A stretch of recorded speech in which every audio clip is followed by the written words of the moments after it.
What is up, guys? In today's video we're looking at the best album covers of all time. Remember to hit that subscribe button, the notification bell, and like and share this video in the comments below. No, just kidding. What's up, everybody? Today this is a video about the best album covers of all time. I asked everybody in my community tab to send their personal choice for their best album cover of all time, the ones they really liked, the ones they really think are up there, just the upper echelon, the best cover. Obviously it's everybody's opinion, it's gonna be different for everybody, but yeah, in this video I'm just gonna be looking at some of the responses I got in the community tab. We'll talk about the album cover, what's nice about it, what's not, see what people had to say about it themselves, and I'll give my thumbs up if I personally think it's one of the best of all time or it's really good, and I'll give it a thumbs down if I think low-key it shouldn't be in the conversation for one of the best ever, or I think it's just kind of ass. But anyways, yeah, let's not spend too long and let's get straight into looking at some of these album covers. And before we get into it, here's just some of my personal favorite album covers, okay? So you can already know my bias,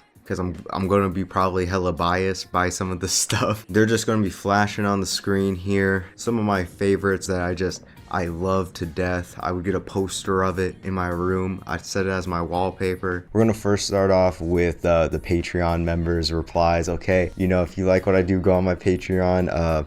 Shameless self-plug, but first from poppyjohn, they said, I would have just said any Nujabes cover, but the cover of Replica by Oneohtrix Point Never is maybe half of my love for the album. This is kind of facts. First off, Nujabes album covers, I'll throw a bunch on screen. They're all beautiful. They perfectly fit the music. They're so freeform and flowing. A lot of them having like water paint as well, and it just fits this very fluid, very calm, very love of life feel that is in all of Nujabes' music. And they're works of art. Like whenever I see a Nujabes cover, I could just imagine that even if it wasn't connected to the music, somebody putting it up on their wall, seeing it at a museum, because they're all just so beautiful to look at. So that's a thumbs up on the Nujabes. In terms of the Oneohtrix Point Never cover for Replica, it is a beautiful cover, and I agree with you wholeheartedly that it is integral to part of the reason why the album is the way it is in some sense. The cover just really reflects that really dark, eerie feeling that resides throughout Replica. And the cover, it's distorted, has the grainy shit all over it, the like mirror holding up, and has the skull as well. There's something so dark about it, but it also just, that shit looks nice, you feel me? An album cover that could be somebody's profile picture, it has to be good. It has to be good. You know what I'm saying? So thumbs up for that one too. I agree. Replica's an amazing album cover. Definitely in the conversation for one of the best ever, for me personally.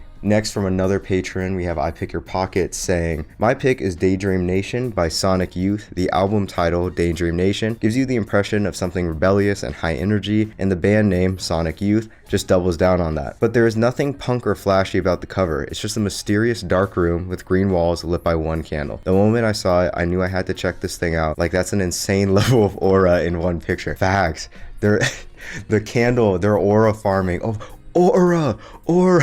Now, I do understand the love for that in terms of the juxtaposition between this very seemingly simple album cover, especially for an album like Daydream Nation. Having this for the album cover really kind of just, it catches you by surprise, right? Because you hear the music and it's this really energetic, as you said, rebellious sort of sound, and the album cover just seems like this very calm. It almost looks like an oil painting, you feel me? It's definitely iconic, but I can't lie, I mean, compared to some of other Sonic Youth album covers, like if we're talking Goo, I think Goo looks amazing. I think that's an amazing album cover. I like Daydream Nation. I like what it does for the album, but best ever? Me personally, nah, like I agree it's a great album cover, but it's not one of my favorites, and I just think it ends up being kind of okay. Like, this is what I mean by an album cover, right? I think one of the most important things with an album cover, we have to think about it in the context of if you're at a record store. Let's say you're at a record store, you're looking at CDs, vinyl, whatever, you're scrolling through, imagine you've never seen this album before, and as you're just fiddling through, seeing which ones there are, you flip to that cover and you're just immediately drawn to it, right? You see that cover and you're like, I don't even know what this music sounds like, but I almost want to buy it just because the cover is drawing me in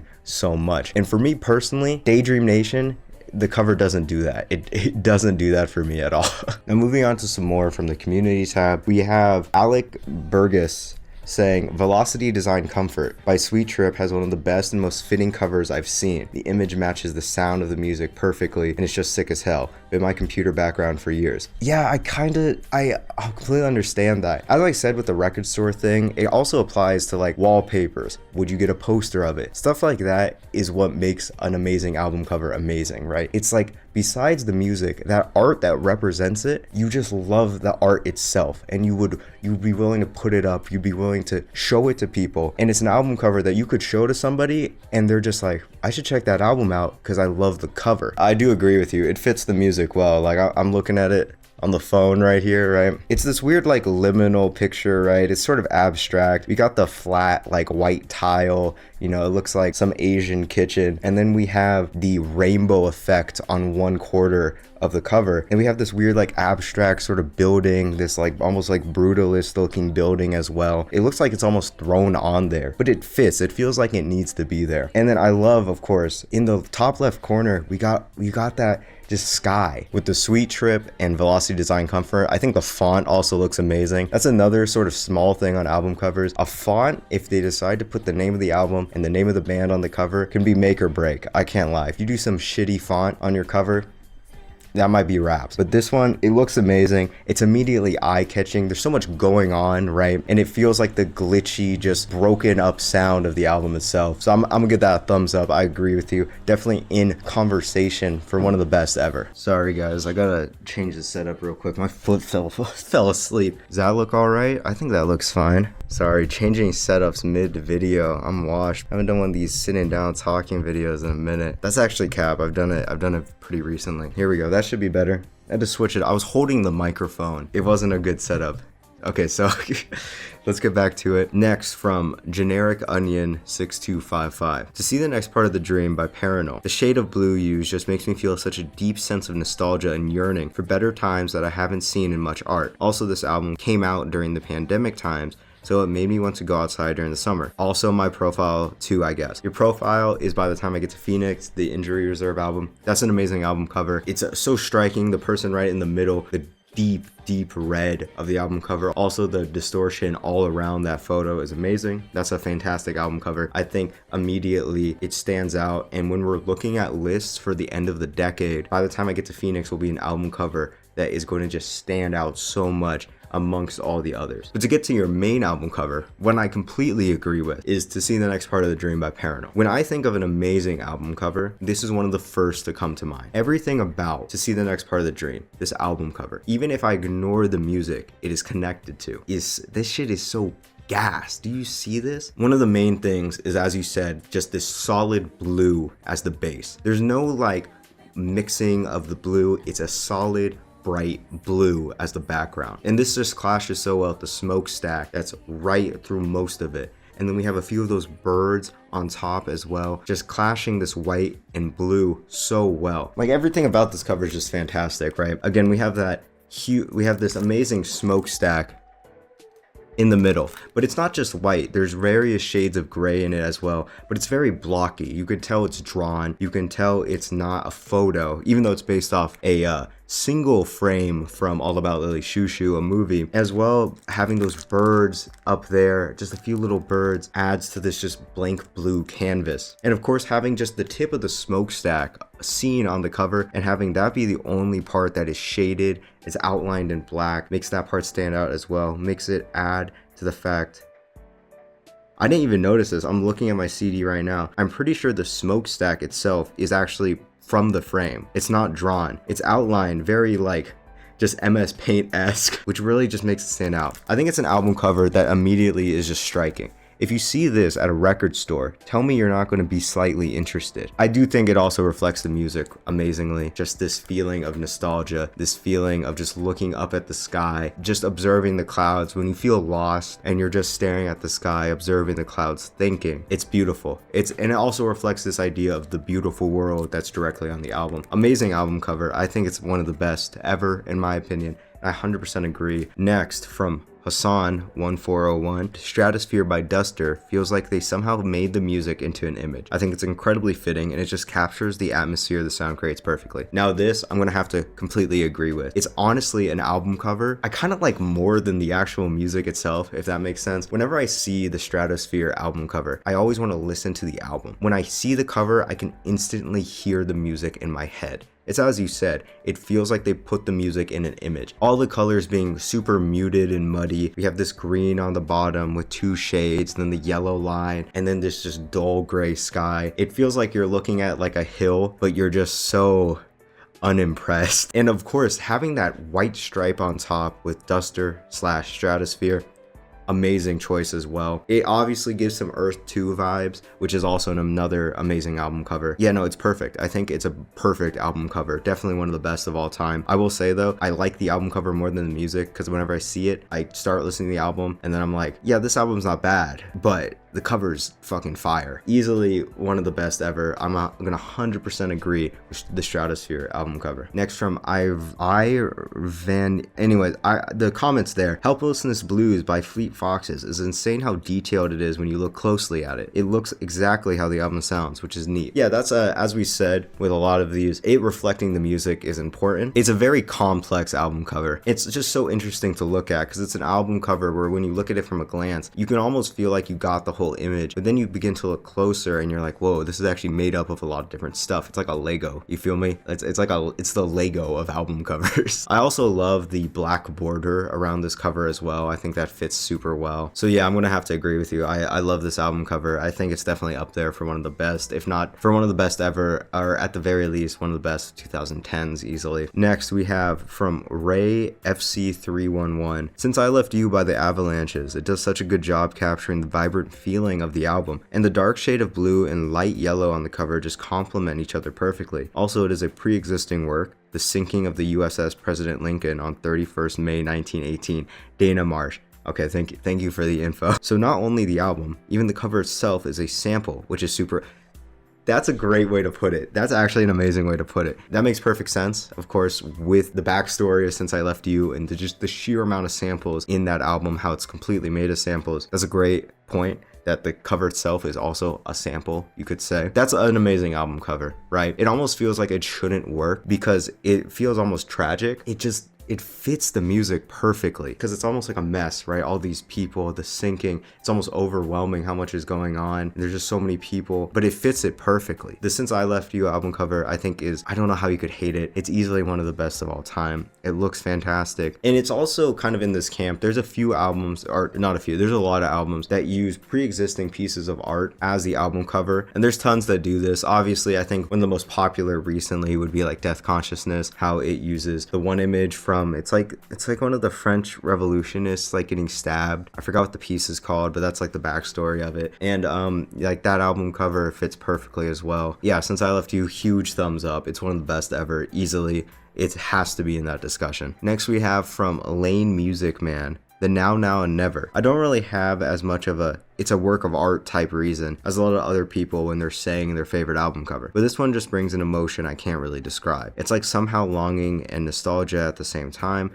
I just really fuck with it. Also, as a bonus, it perfectly depicts the dynamic between me and my 2 best friends.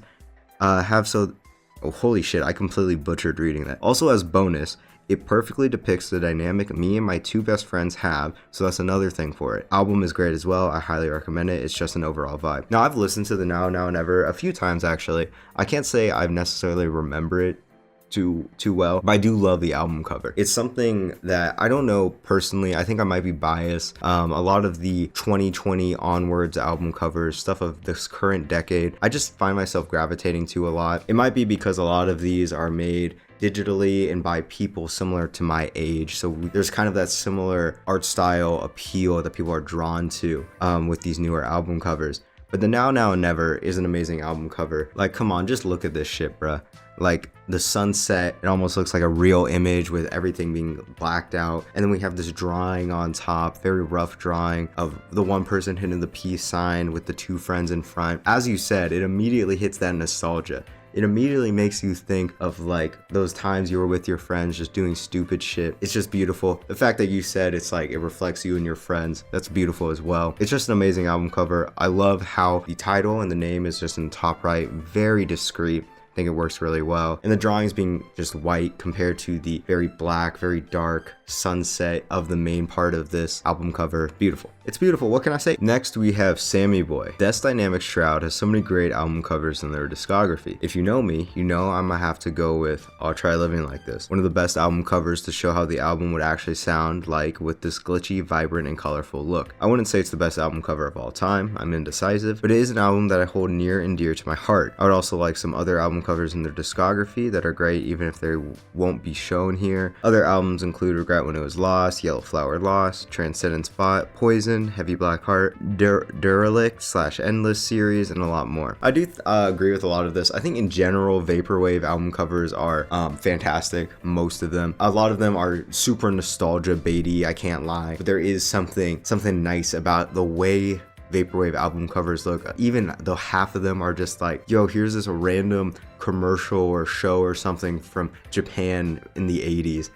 Throw that shit on and call it a day. But I can't blame them because I like almost all of them. In terms of specifically I'll Try Living Like This, I think it's a fantastic album cover, and it's as you said, it fits the mood of the album perfectly. It's this glitchy, fragmented album cover. It's very vibrant, honestly. For how dark the album is, it feels like a million lights flashing in front of your face, but it's able to maintain this level of eeriness and almost depression that the album reflects with this photo of, I believe it's like some J-pop star, I might be wrong about that, with the head tilt and the eyes and just the way that's clashing with the fragmentation of all the shit on top of it fits perfectly. It's eerie, it's beautiful, and it just catches the eye immediately, and I absolutely love it. I do also agree a lot of the other Death's Dynamic Shroud album covers are fantastic. Regret When It Was Lost, I love a lot. I think it's definitely not as good as I'll Try Living Like This, which I think is one of their best. A lot of their album covers are fantastic, and vaporwave in general I think just has a lot of strong album covers. Next, from E-Goblin, my favorite is probably Nurture by Porter Robinson. I think the cover perfectly encapsulates the soft and nature-y vibe of the album, and it's also just so pretty. Fact. Again, another 2020s modern classic album cover right here. So beautiful. This field,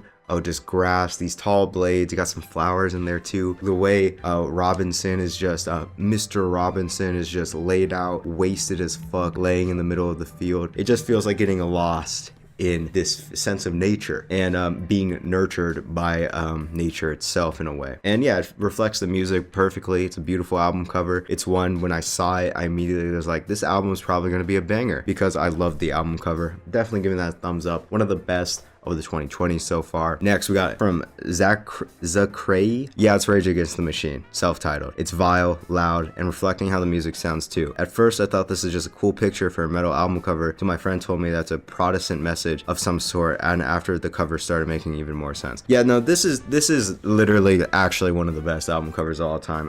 I don't think that's debatable. I think if we did this more systematically, more like academically, trying to deduce the best album cover of all time, this has to be in like the top 30. With how angry and how demanding this album is for change, for some sort of acknowledgement of all the issues going on in the US then that still are fucking happening now. This album cover, it reflects so much. First off, the fact that it's a real image of the monk burning himself is incredibly powerful, but also it's vile, it's disgusting. As you said, when you look at this album cover, you're immediately kind of like, what the fuck? You're like, is this real? And then if you find out it is real, it adds so much to it, but it itself is so powerful. When you see that, you're just like, holy fuck. And I also love the way the name is put on the bottom as well. It's patched on, it's not even. It adds to the ruggedness of this album cover. 100% agree. This is easily one of the best album covers of all time. Next, Elowerber. I fucked up your name, sorry. Marquee Moon. Dude, I said that's Marquee Moon by Television. I'm sorry if I pronounced that wrong. I know I pronounced that wrong. It's extremely underrated as an album cover. It doesn't even look how the music sounds. There's something about the gritty image quality of the band, and it's the simplistic design that really sticks with me. Yeah, okay, I haven't listened to this. I know the album cover though. It is a very striking image. The mostly black, and then just them posted up like right? Them just posted up like that, and it looks like the image was fucking deep fried in a McDonald's. Yeah, it's cool. It's fire. Yeah, thumbs up. Next from Jesse. King Gizzard and the Lizard Wizard. Polygondwanaland. King Gizzard has had their album pal Jason Galea be heavily involved in every album cover they've had, and I think they peaked at Polygondwanaland or whatever. The cover is so detailed and it's just so fun to look at. I usually judge album covers on how cool it would be to hold in your hands on vinyl, and Poly is probably the best one for it. Just being able to look at every detail and how it ties with the story of the album is so fun. Thank you for mentioning the vinyl. As I've been saying, thinking about how it would look physically in your hands, I think it's really important to think about how it would look physically when we're talking about the best album cover of all time. This album cover, let me peep it real quick. King Gizzard and the Lizard Wizard has a lot of great album covers. I think especially with a band that makes so many albums, has done quite a bit of different sounds. The way they're able to consistently make a lot of great album covers has always surprised me. What the fuck? Okay, this looks like some like Doom, like OG Doom, like some Temple Run ass album cover. This shit looks like it would be this shit looks like it would be like the huge photo for like a slot machine in a casino. Like, I think if somebody who is like 70 plus saw this at a casino, they'd be foaming at the mouth trying to hit the slots. That being said, it's a cool cover. Definitely a cool cover. I'll give it a thumbs up, but it's almost like so goofy. It looks like a Flash game. It looks like some shitty Flash horror game cover. There's so much going on though. This looks sick. But yeah, no, that's okay. Yeah, cool. Oh, fuck. Fuck off. Toad sent this. I wonder what cover this is. Answer below in the comments. I see 4 distinguished individuals lined up behind a blue background. I wonder who these could be. Next, from Tenzin Smith. You can call it a basic pick, but The Dark Side of the Moon by Pink Floyd is not only an iconic and visually stunning cover, but one that represents its concept as well. Just as a single beam of white light gets diffracted into as many colors, the album breaks down and explores the multifaceted experience of modern life on each of its tracks. Okay, listen. Pink Floyd, obviously, everybody knows the fucking Dark Side of the Moon cover. Is it even their best cover? No. Wish You Were Here, Animals, fuck it. Even, dare I say, this is a hot take, I like the Adam Hart Mother cover more than Dark Side of the Moon. Now, I'm biased because I think cows are incredibly cute. I think they're an incredibly cute animal. Listen, it's not a bad album cover. It's not a bad album cover, okay? Dark Side of the Moon, not a bad album cover. It reflects the music well? Yeah, it does. But it's sort of whatever. It's iconic, but in terms of when I see iconic album covers laid out in front of me, Dark Side of the Moon is always like the one I give the least shit about. I just don't care for it. I think it just looks so whatever, and it's kind of fucking boring. And maybe I think part of it is because as of right now, current day 2025 2024, as when I'm recording this, it's been so overused. It's been so put on everything. You walk into any store in any mall in America, you're gonna see it everywhere. It's like the Joy Division Unknown Pleasures cover, but at least that one looks interesting. And this one, Dark Side of the Moon, I'm giving that a thumbs down, okay? I think objectively, yeah, it's up there, it's iconic, but I think it's sort of whatever. It's in a whatever album cover. And even in Pink Floyd's multiple album covers, you know, they have a huge discography. I just don't really care for it. It's not even my like top 4 for Pink Floyd album covers. Can't lie. Next we have by Guts. I'm Guts, literally Guts. Pink Moon by Nick Drake. The cover evokes a mysterious land made of stranger creatures in the middle of green valleys. I feel like his guitar tone match it very well. Pink Moon, Nick Drake's album cover, I absolutely love it. It feels just so alien. It feels, but at the same time, very calming and almost welcoming. All the colors being very plain, nothing being too like vibrant, but everything being weird and abstract just fitted so well. It fits the mood really well of the album. Just kind of this sort of sad, contemplative sense of alienation that Nick Drake felt, and just disappointment as well. One of the best ever. Thumbs up for me. Next, from Trim Breaks, I have to go with Donuts by Jay Dilla. It's an iconic and cool looking picture on its own, but the backstory really adds to it. Jay Dilla was bedridden in the hospital from his illness by the time they were ready to make the album cover. So they chose a screenshot from the music video for Push by MED. In a way, it feels like a sampled album cover, which fits perfectly for an album built around samples, and it makes the album feel even more bittersweet. So that's the second time we're mentioning a sampled album cover. That photo is just so iconic. The way Jay Dilla looks in that album cover and photo, he's looking down, you can't really see half his face covered by a hat, but you can see he's smiling. It just feels so personal, right? It almost feels, obviously it's from a music video, but it almost feels like a picture you would take of like your friend when you're hanging out. It feels like a photo that you would put for somebody you love, somebody you care about, and you're trying to remember them. And it's a beautiful, beautiful, personal album cover that fits, as you said, the music really well. So yeah, definitely J Dilla Donuts, one of the best album covers ever. So striking, so emotional, just from a single photo that's not really even edited that much or done much with. Next, from N Maysuna, Spirits They're Gone, Spirits They're Vanished by Animal Collective will always have my favorite album cover. It's a perfect example of an artwork working in tandem with the music. The two characters depicted represent the themes of spirits as well as the space-like and otherworldly atmosphere of the album. The music was all recorded in bedrooms and living rooms, but I can't imagine it being played anywhere other than that starry, desolate night sky. Dorothy Lothrop's illustration, literally made for a 1930s children's book, also ties into feelings of childlike innocence, nostalgia, and the journey of growing up, which is what the record is all about. The drawing is also just so goddamn pretty. It's a miracle AV just found it by chance, although sad that they couldn't get the rights for it in recent represses. Oh, so that's why. Okay, so that's interesting to know. I wasn't sure why the album cover was changed so much for the remaster of Spirits Are Gone, Spirits Are Vanished, but knowing that they can't get the rights, that is pretty unfortunate. I do think it's an amazing album cover. It looks beautiful, it's incredibly dreamy, and just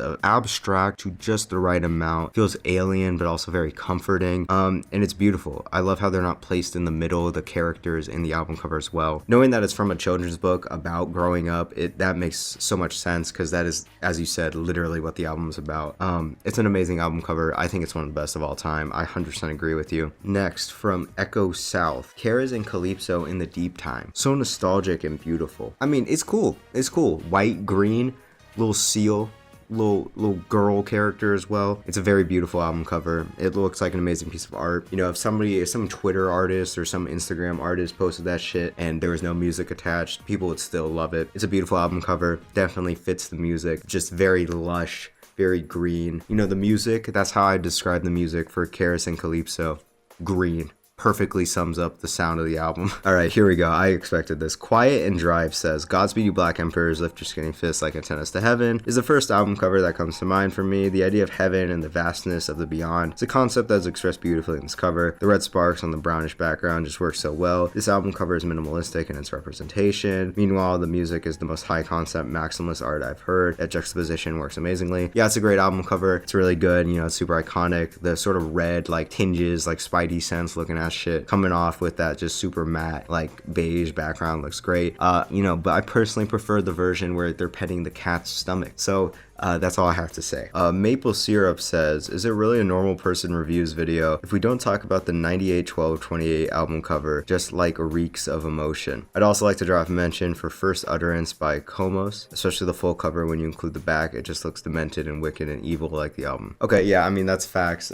Fishman's is kind of like, been kind of a staple on the channel for a while now. You know, I went to the long season location, did all that dandy shit, and yeah, I mean, it's a great album cover. 98-12-28. The way Shinji Sato is just standing there, he has his face just so full of emotion, so invested in that performance, and the close-up of his face and the way it's mixed with all the lights. It's super dark blue and black, but we also have those faint like yellow orange as well. It's a beautiful album cover. It's emotive, and it's immediately striking. There's a reason so many people set it as their profile picture, because it's great. I like the Roblox version too. Roblox version is fire. You also mentioned First Utterance by Komos. Now, I haven't listened to this album. This album cover though is disgusting in a great way. I don't know, it's assuming it's a freaky ass album. This is a freaky ass cover. It looks crazy, especially the full one as I'm looking at it right now. This shit looks nasty. Okay, next from Yua Masharuni. You sent a whole story, a whole novel. Let's read it. For the past few years, my favorite album cover has been Paul's Boutique. It's not something that immediately stands out, being a photo of a random street corner in Manhattan's Lower East Side, but it always reminds me of the journey hip-hop went through in the late 80s, with the mind-boggling sampling of 3 Feet High and Rising, Fear of Black Planet, and the Beastie Boys album. Producers and rappers creating music this intricate was shaping hip-hop into becoming the most brilliant postmodern art form of the late 20th century. But thanks to one absurd lawsuit from the Turtles against De La Soul, the potential of sampling was crushed, with most big rappers only being able to afford 1 or 2, if any, noteworthy samples for a song ever since. Mad Villainy and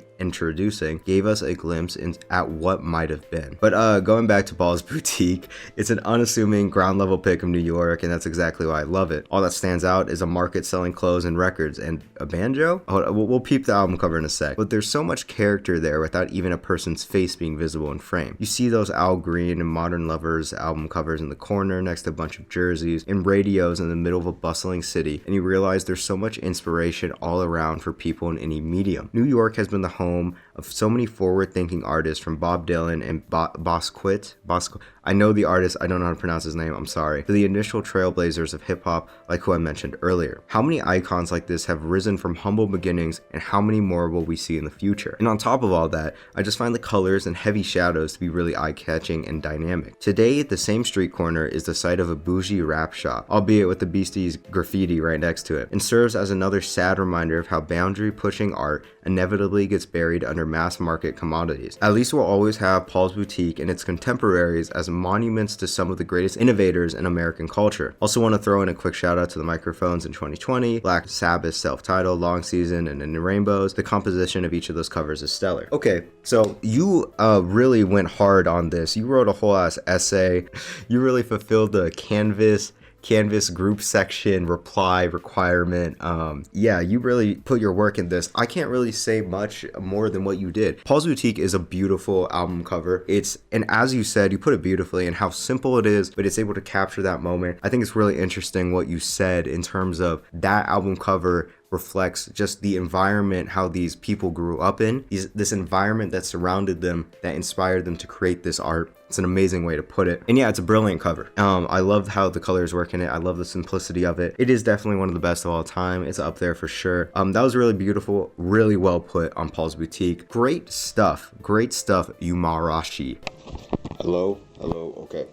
I forgot to record the outro when I had the other setup, and I had to move a bunch of shit, so I'm not doing it that way. So you're getting the shitty handheld as the outro. But yeah, that was your guys' favorite album covers of all time, or just which ones you thought were best. Most of them were just favorites, but thank you all if you responded. I'm sorry I couldn't fit everything into this video. I usually try to, but at the same time, I just didn't want the video to be super long, pushing 40 minutes to an hour, so I couldn't include everybody. But thank you for responding if you did. Thank you to the patrons and the 2 that replied. Thank you to Strame, poppyjohn, Fayri, and I Pick Your Pocket. Thank you guys to the patrons. It's $1 tier, $1. If you like what I do, you can support me there. But yeah, thank you for watching. Have a good day. But yeah, join the Discord if you want a music community. I try to do some community-based stuff every now and then. And yeah, best album covers of all time.